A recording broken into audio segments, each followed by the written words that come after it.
contentamento e segurança. Eu estou dando continuidade a essa temática sobre contentamento e o primeiro vídeo, e se você não viu ainda, eu te recomendo a ver primeiro o outro vídeo.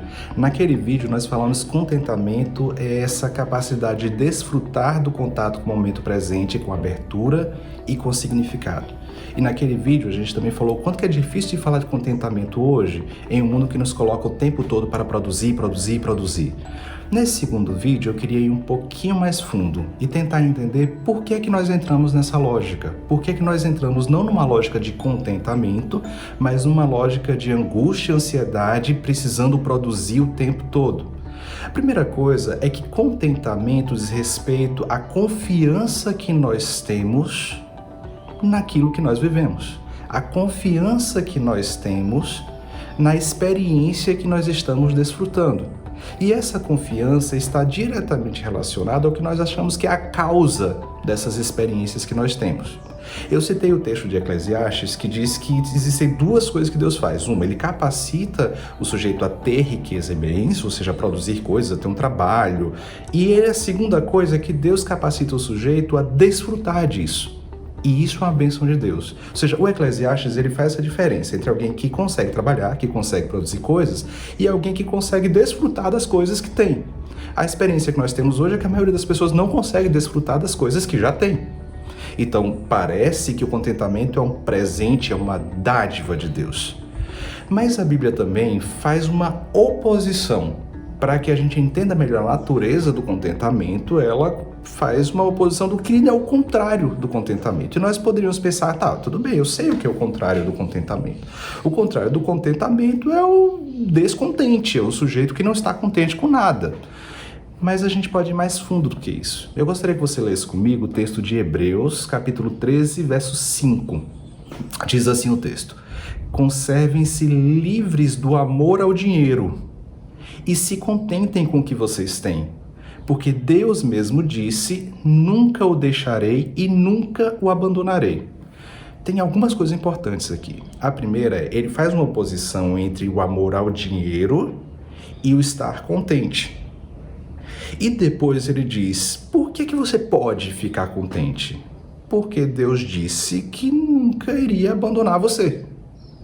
Isso quer dizer que a nossa relação com o dinheiro, com as riquezas, ela não é necessariamente uma relação de amor nesse sentido tão superficial que a gente costuma dizer. Ah, não, mas eu não amo o dinheiro, porque assim, para mim o dinheiro é só um jeito de conseguir sustentar minha casa, por exemplo.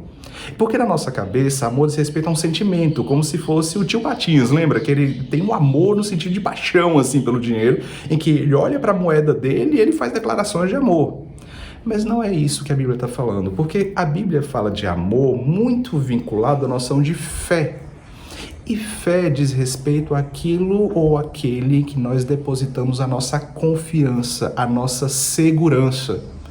Isso quer dizer que nós só podemos desfrutar da experiência de contentamento quando a nossa segurança está depositada em Deus e não no dinheiro.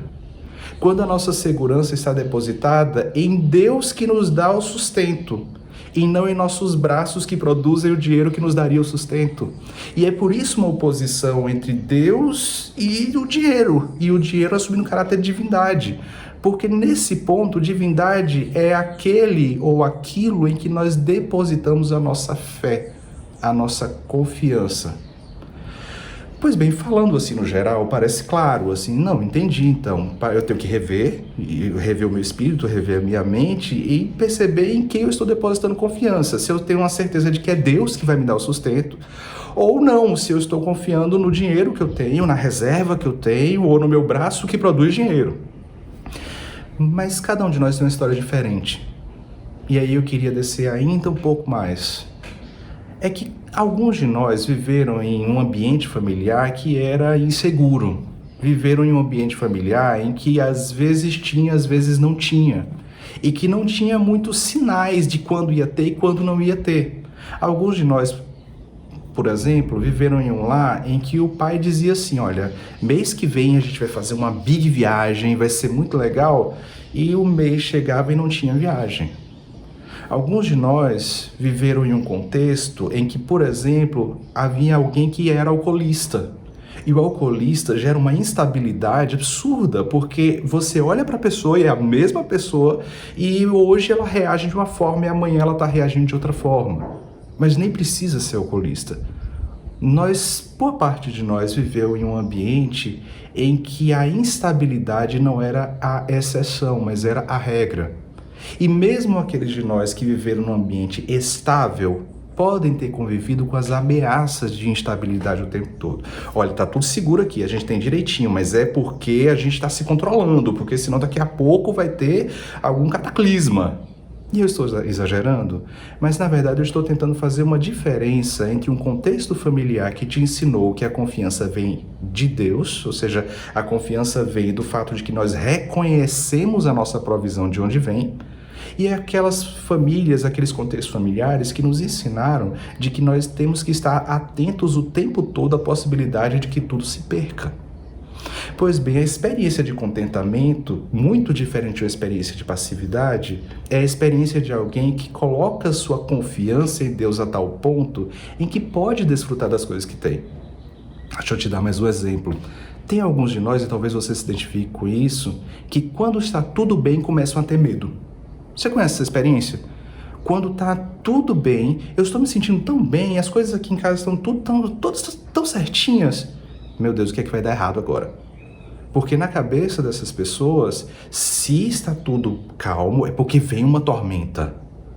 Ora, tudo isso diz respeito não só às nossas crenças primárias, aquilo que a gente aprendeu a acreditar, mas também ao momento atual em quem ou em que nós depositamos a nossa confiança.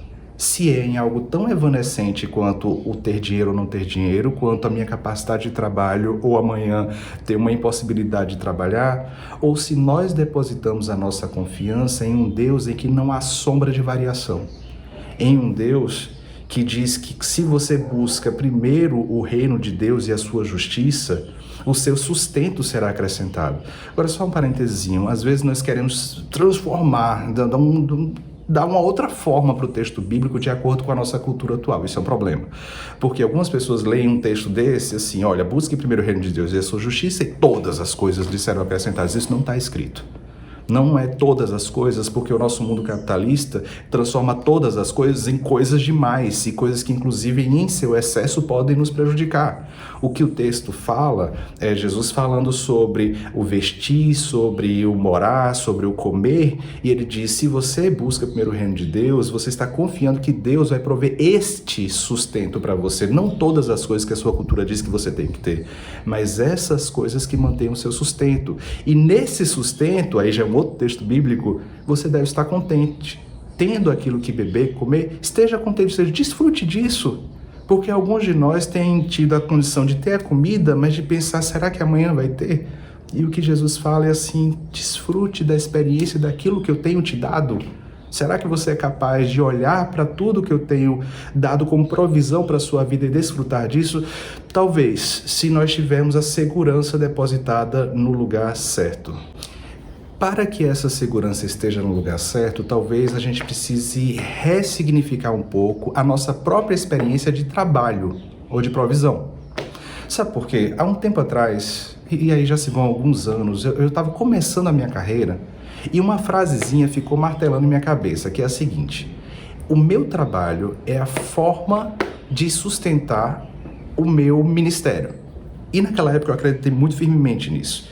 E isso me foi muito importante, porque o que eu entendi era assim, eu tenho uma missão de Deus aqui nesse mundo, e quem me arregimentou para esse trabalho foi Deus. Então o meu sustento, Ele manda de algum lugar para que eu possa fazer aquilo que Ele me chamou para fazer. Isso me deu uma liberdade que vocês não imaginam. Porque ao invés de gastar boa parte do meu tempo pensando, mas o que é que eu tenho que fazer para poder esse trabalho, para poder eu ser necessário para esse trabalho, para nunca me demitirem, o que eu pensava era que quem me colocou aqui foi Deus. E Ele me colocou aqui para que eu possa sustentar a minha casa e exercer o ministério que Ele me chamou para fazer. Hoje, anos depois disso, eu continuo com uma percepção semelhante. Ela só ganhou um outro passinho, que não é que o meu trabalho sustenta o meu ministério, mas é que toda a minha vida é sustentada por Deus, inclusive o meu trabalho faz parte do meu ministério. Isso quer dizer o seguinte: O meu sustento não vem do meu braço ou do meu trabalho, mas Deus me colocou aqui por um motivo. E se Ele me colocou para trabalhar numa universidade, se Ele me colocou para trabalhar atendendo como psicólogo clínico, como era a minha carreira há um tempo atrás, é porque Ele tem uma missão para que eu exerça nesse momento presente. O que é que eu estou tentando chamar a sua atenção para ver? É que quando você estiver em seu trabalho, lembre que o seu salário não vem do seu trabalho, mas vem de Deus para que você exerça uma função ali naquele trabalho. Quando você estiver dedicando seu tempo para alguma coisa que não te remunera diretamente, para fazer obras sociais, para estar orientando pessoas, para estar acalentando pessoas, se lembre que você já é sustentado para fazer isso. Porque esse é o trabalho que Deus te deu para gerar frutos para a vida eterna, dentro de uma empresa ou fora de uma empresa. Se você confia que é a empresa que paga o seu salário, a sua confiança vai estar na empresa. E a empresa vai ser evanescente. E a sua confiança vai ser evanescente. E você não vai conseguir desfrutar da experiência de contentamento. Mas se você entender que Deus é aquele que te dá o trabalho, que te capacita a fazê-lo, e também é aquele que te dá segurança suficiente para desfrutar disso, aí você pode desfrutar da experiência de contentamento que faz parte de uma vida plena como Jesus nos chamou a ter. A minha oração é para que você desfrute de contentamento. E desfrute de contentamento porque sabe quem é que dá a provisão da sua casa e sabe que esse alguém, nele não há sombra de variação ou de mudança. Seja contente. Desfrute com abertura e significado do conteúdo das suas experiências nesse momento presente.